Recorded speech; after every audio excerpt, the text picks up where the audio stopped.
Hi, everyone, and welcome back to the Social Work Bubble podcast. I'm your host, Laura. Welcome back. I hope you have enjoyed the last couple of episodes. We've had some really incredible guests. We've talked about, in the most recent one, we talked about AI and virtual reality. I really enjoyed that episode because I'm a person that fears ever developing technology, particularly AI. And I feel like it was really insightful, especially as I try to balance, having the social work bubble, starting my own practice. You have so many different hats when you're a social worker, and then you have your own business, and then you have another business.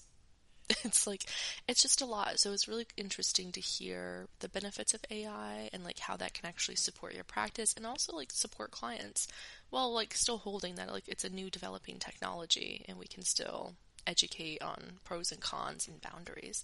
But feel free to check out that episode. I really enjoyed that conversation. And then the one before that was with Teddy Wynn, which I also really enjoyed. I'm loving these practical pieces. I also think finances was something I have always struggled with to get a grip on, especially entering social work. And we get into it more in that episode, but both incredible listens, so feel free to check that stuff out.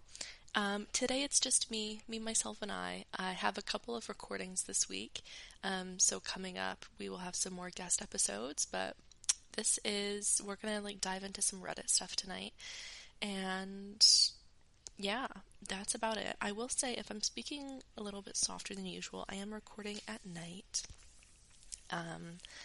while my child is sleeping.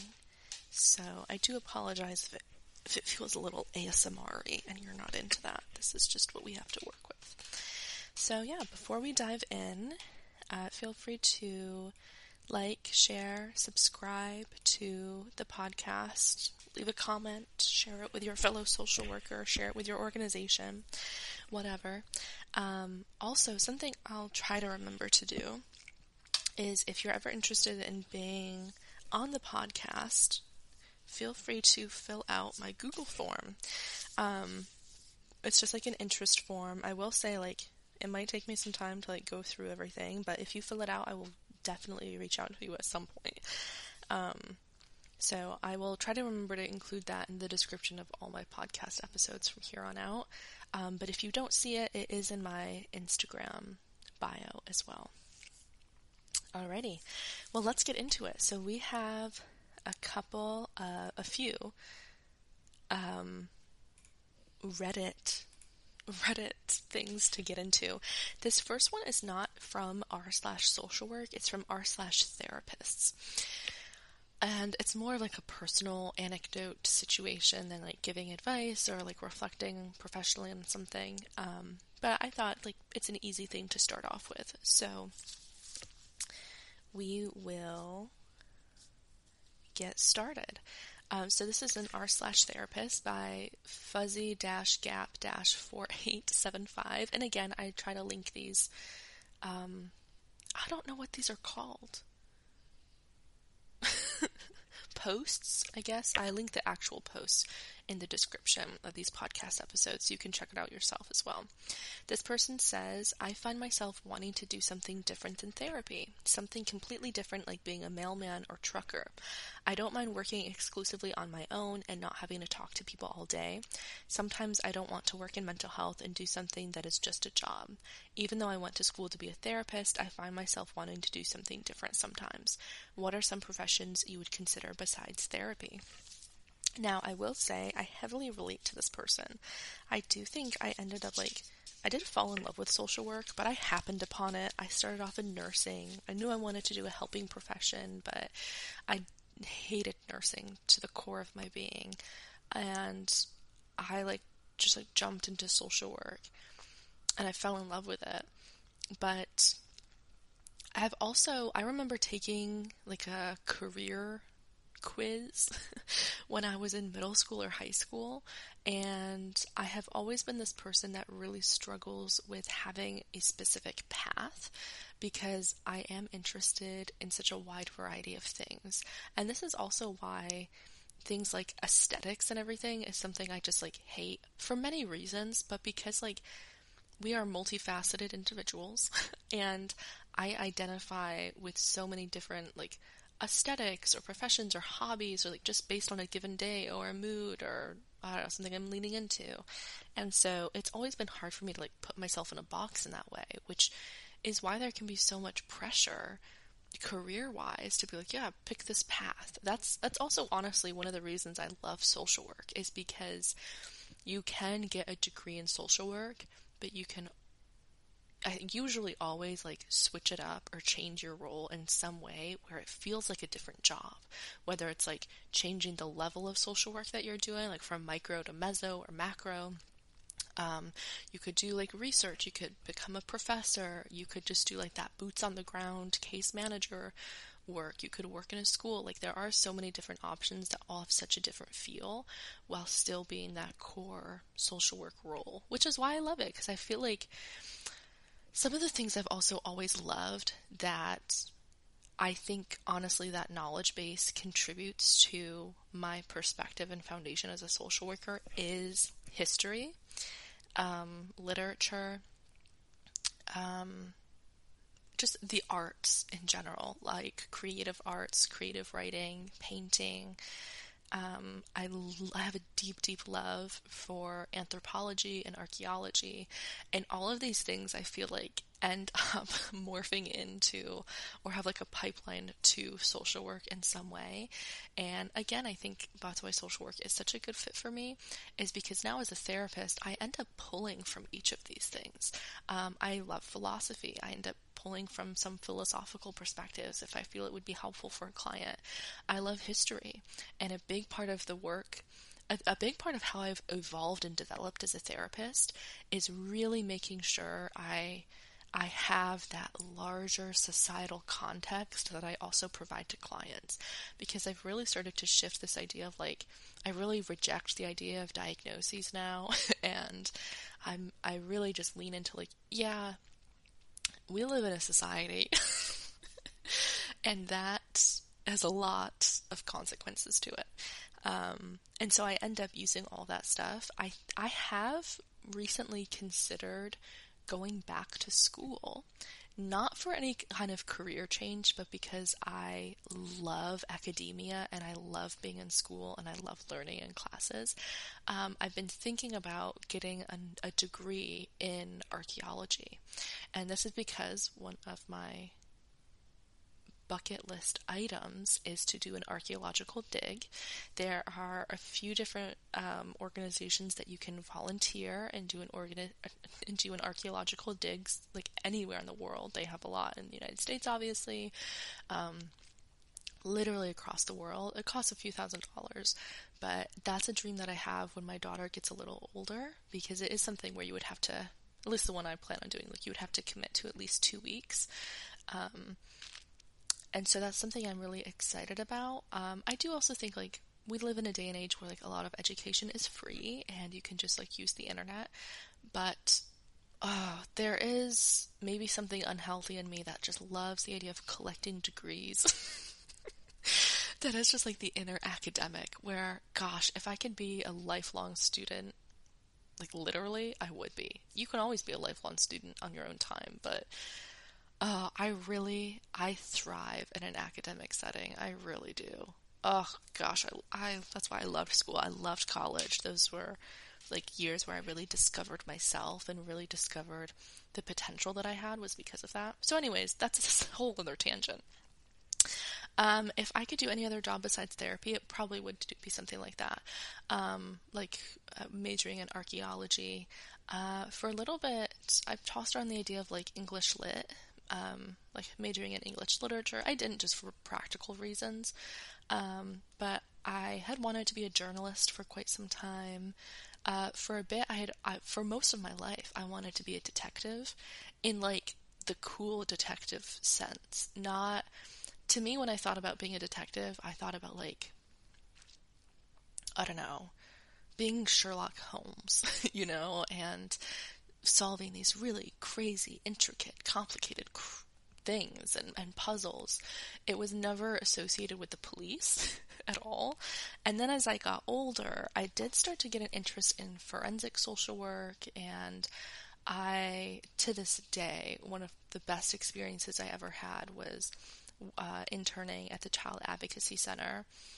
And I have a love for working with survivors and their families, like survivors of crimes. I really have a love for that. I really have a love for working within the court system. And even though I also despise the court system.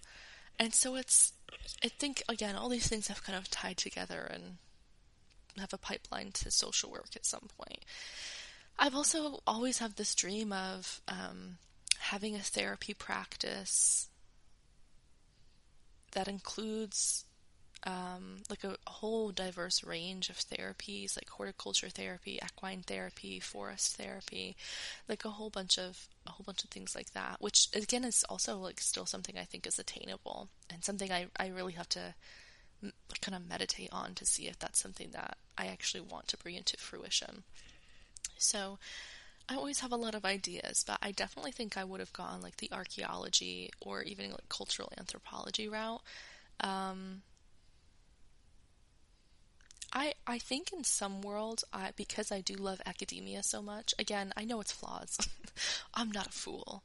I know it is an institution and it's filled with institutional crap.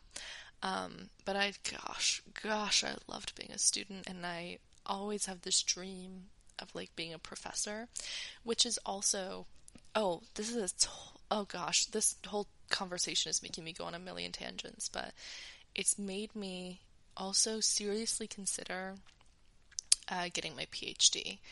And that has been something that recently I've been very undecided for a long time. Ever since I was an undergrad, I've been graduated from my master's program for 4 years now. And like through really like the last 8 years of my life, I've thought about getting a PhD, and there was a time where I always assumed I would, and then I was just like, well, what's the point? Because I can just be a lecturer at a college without a PhD. You can still do research without a PhD. You might just not get access to the funding, because like I do research now, and I collaborate with a professor that I had at my undergrad, and you can still lecture at a university. Like, you can still do all of these things. And I can't remember what shifted for me, but I think I kind of made the decision. I think it was really after that podcast episode with Teddy Wynn, where we were talking about financial things. And my financial health has been something I've been really focused on recently, and like making a plan for and really getting a handle on. Especially, I think that was really fueled by having a daughter, wanting to buy a house and get situated. But I also really grasp the stress of debt and how that can just like have a holdover on your life. And I never want to go back in debt for school. I have learned my lesson, and I think now getting a PhD is something I would do piece by piece, very slowly, if that's something I'm able to do. I have a lot of research left to do on this, obviously. And it's something that I probably won't start until I'm debt-free, until I've paid off my student loans and some credit card debt and some like medical bills. And once that's situated in the next couple years, then I think I'll go back and do that. And that excites me. It excites me to have that idea of like going back into academia for a bit. I don't really know how that will look with my life, to be so honest. But thankfully we live in a world where there's a lot of resources and easy access to a lot of things. So honestly, even if for whatever reason, something happens and I can't go back to school, I will still learn. I will still keep learning. So that was a super, super long response to that. This next one is from r/social work, Frozen in Serenity. U.S. social workers, can we talk about the NASW? Yes, we can. I found myself having a somewhat negative comment on a post a little while ago and found myself revisiting an issue I came upon relatively regularly. I fall somewhere in between feeling rather disinterested and disliking the NASW. From everything I have observed, the organization offers some wonderful statements and appears to have historically done some good work for the profession. However, I can't help but ask, what have you done for me recently?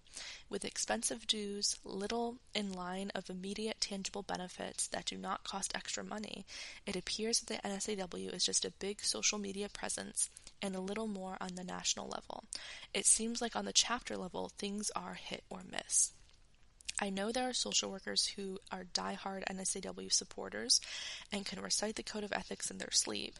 However, considering that this is not what our professional roles are regulated by, unless there are state boards that actually subscribe to the NASW code of ethics, I find even this difficult to affirm allegiance to.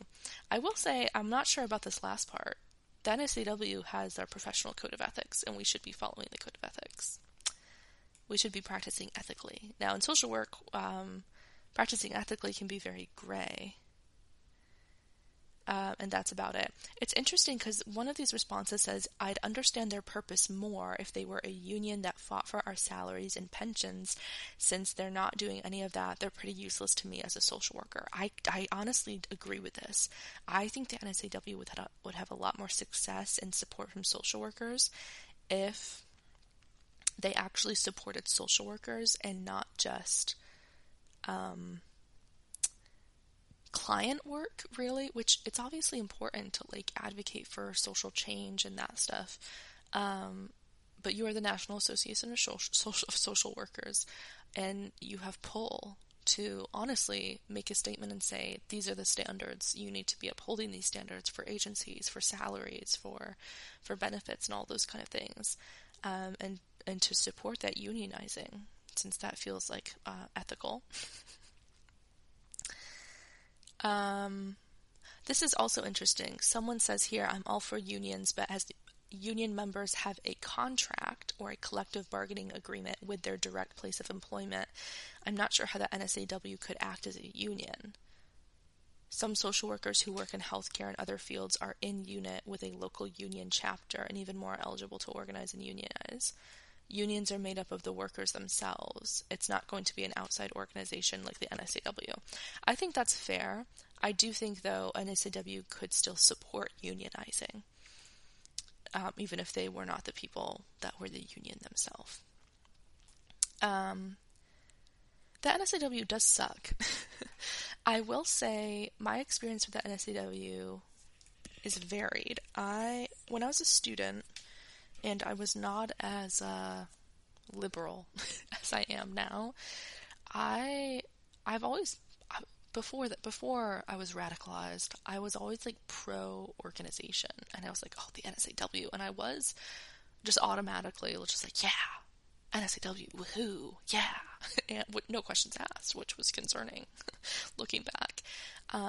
Since I've grown and evolved as a person, I'm much more wary of organizations, and I know, okay, is this just a whole bunch, this is probably just like a whole bunch of talk, a lot of performative stuff. What are you actually doing? Like, what's the actual stuff that you are doing for your people?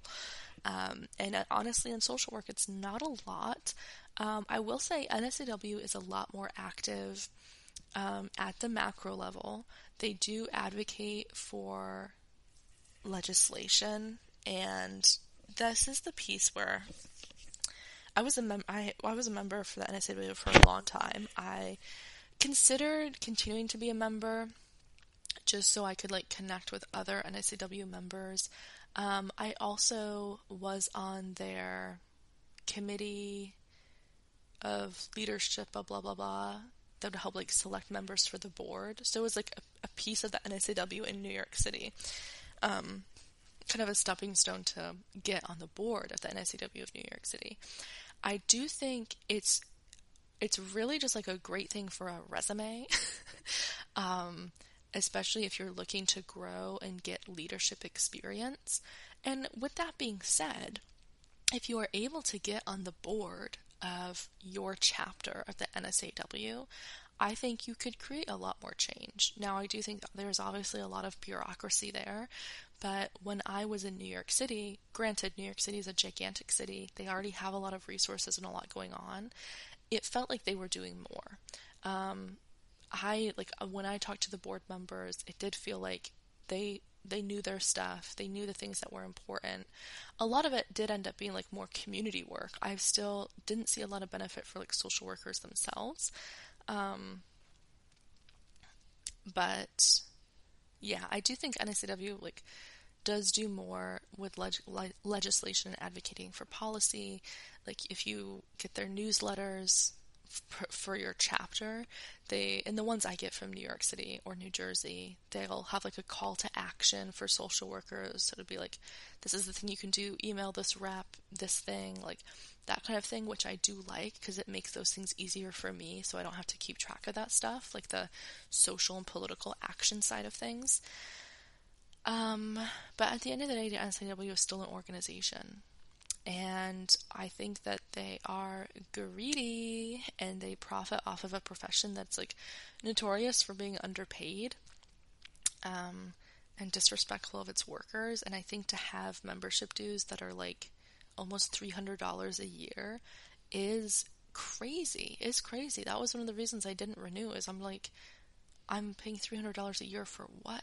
Like, I'm not getting anything out of this. They do offer a lot of continuing education courses and credits and all that, which is great.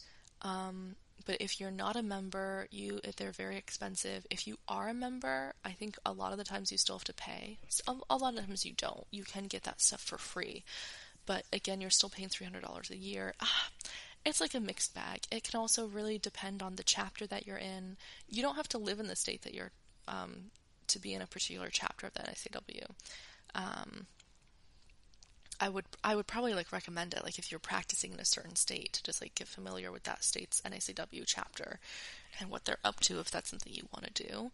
I do think, honestly, I joined the NASW originally for the networking purposes and for the purpose of like connecting with other professionals, being able to put it like on my resume when I joined a leadership aspect, because that is something where I do love leadership roles, and I am hoping like long-term career-wise to kind of to do more leadership, you know, especially just like involved in the community and that kind of thing. And I think that stuff really hones your experience there. But I'm with this person. I think it costs way too much money, especially for like the benefits that aren't really benefiting. Let me actually look through my email real quick. I'm going to take a peek to see what my latest NASW email said. Now, I get the emails from NASW New Jersey and NASW NYC.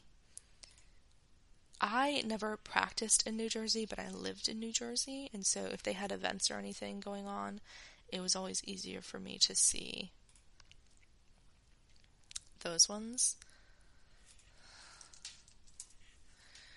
Okay, so my latest NASW NYC weekly digest. So they do a weekly digest and updates.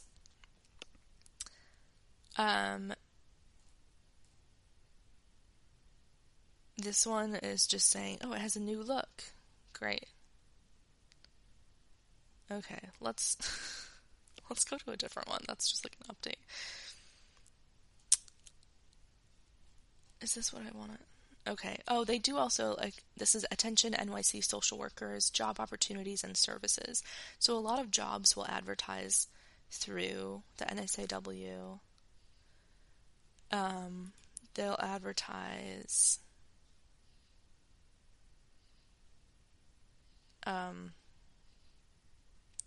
continuing education courses, all that kind of stuff. So with this one, we have updates, action, practice alerts, and upcoming engagement events.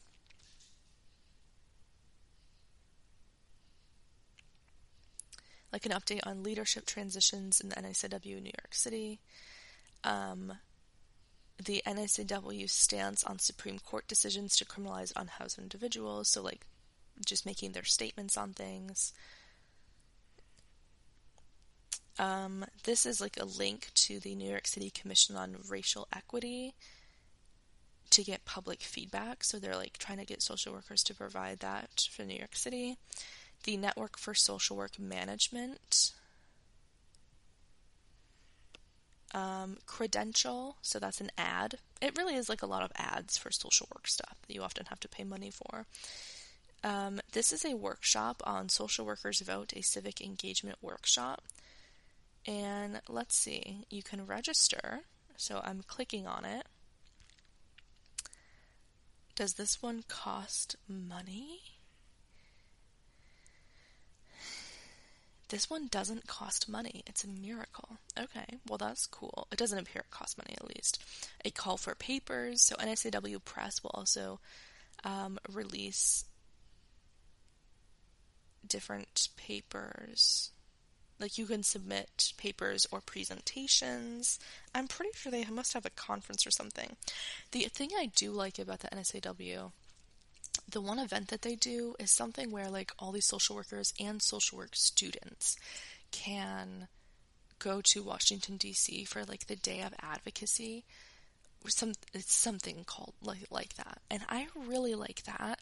I do think NASW can be a big benefit to students who are like diving into social work, wanting to feel connected, wanting to get involved in that way, or if you know that you want to be working on the macro level. It can be helpful to get connected with that NASW and get involved in leadership and their events going on. In terms of what the NASW does at a smaller scale, in this one, they had like an advocacy thing that you can do. This one looks like there's an online network of social workers supporting each other if you log into My NASW. So there's like a community forum and all of that, which is fun. But I also think like you can get that on like Facebook, you know. I don't know. So it's mixed. It's mixed over here. It's leaning negative. So that's about that for the NASW. Let me know your thoughts. The NASW kind of sucks. Moving on. This is our last prompt of the evening. This is r/social work by Sly Serpentine. I'm currently working in a rural community with my province's health authority. I still have a lot to get used to, but I find what's been messing with me the most is feeling like I'm fully responsible for their outcomes. It's a heavy load. How do you all find a way to deal with these feelings? Great question. I just returned to a rural area, and it's more rural than the rural area I grew up in, so it's extremely rural, and I'm still getting used to the level of rurality. The level of rural that I'm in is kind of insane. And I did not realize it until I've been getting situated here. It's odd because immediately it's very rural, but then there are like bigger cities around. It's hard to describe. I'm in central New York. And I love central New York, but it is rural. Which rural social work is a specialty. If you are a student, or if you are applying to colleges or applying to a job and you grew up in a rural area, like lean in. That is a specialty that can be a huge like strength on like grad school applications, your experience. If you did internships or field practicums in a rural area community, that's a specialty. That is a specialty to be able to do that. Anyways, there's a lot to get used to. And it's usually heavy. It is. I do think this is something that gets easier with time and easier with implementing your own boundaries. You know, I've gotten to a point now with my clients where my boundaries can be a lot of humor. Before, I used to feel like boundaries were like so serious, and there are some clients I have to get more serious and firm with.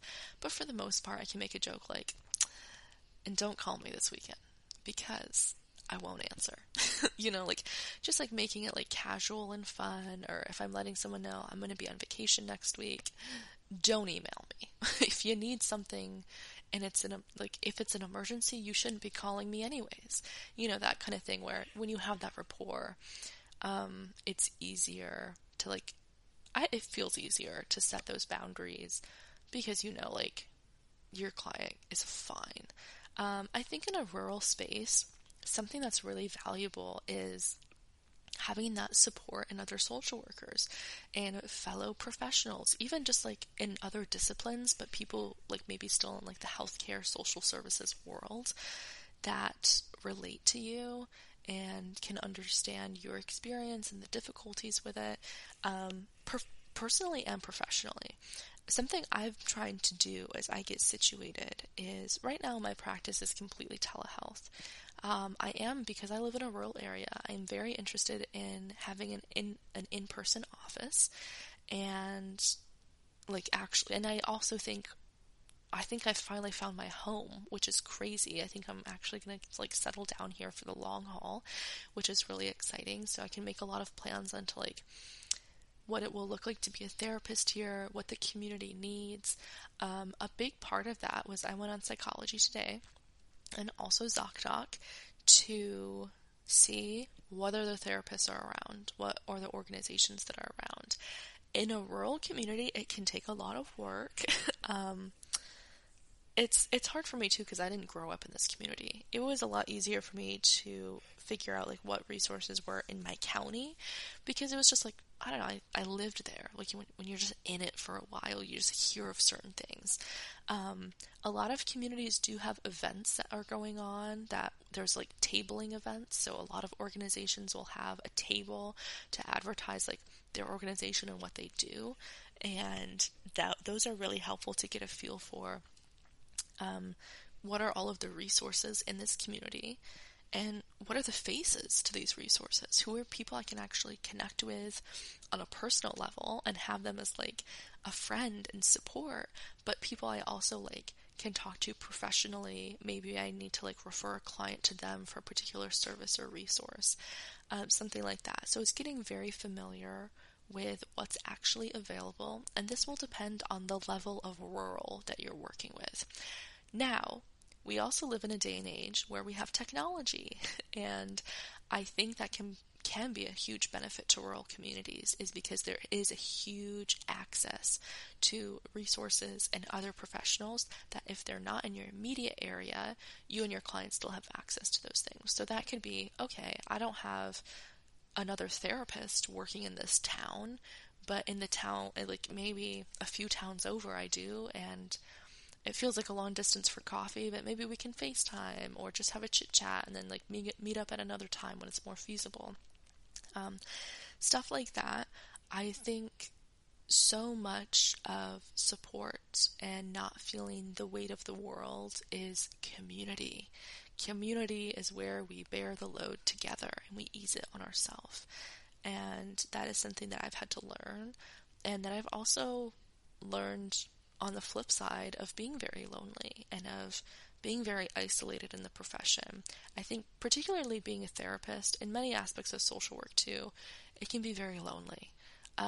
I work remotely as a therapist. Literally and I'm my own boss now. The only people I talk to are my clients. That is the only people I talk to. That's nuts.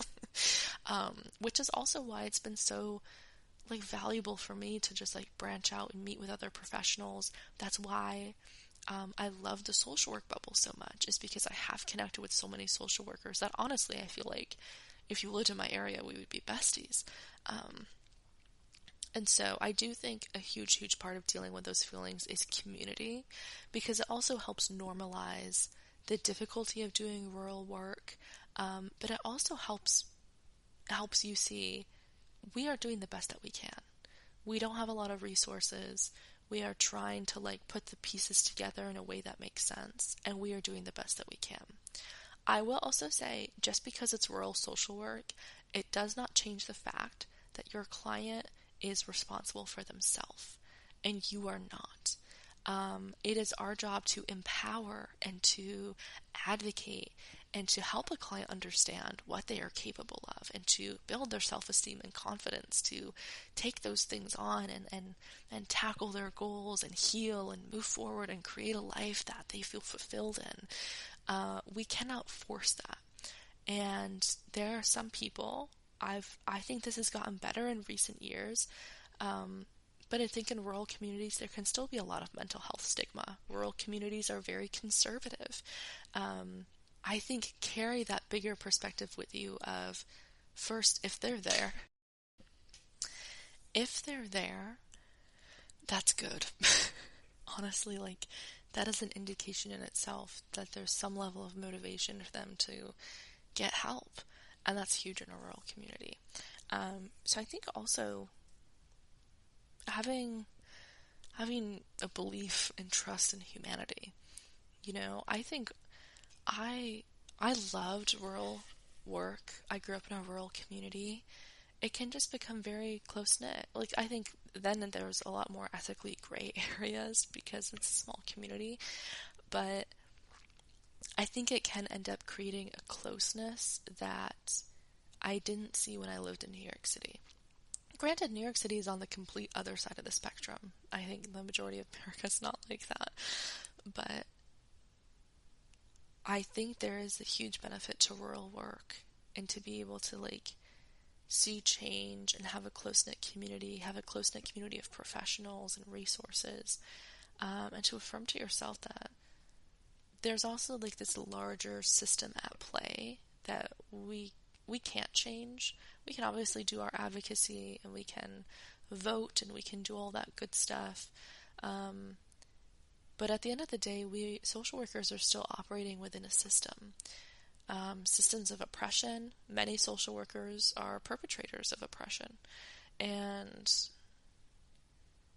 I think that is something we have to be very conscious of when we have the weight of the world on our shoulders.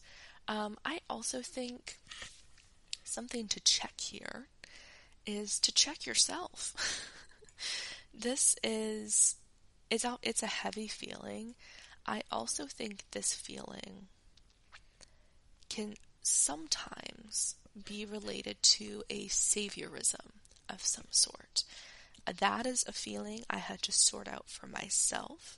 I was definitely a white savior mentality, and that's something that grad school helped get out of me, and that's where I'd say I became radicalized.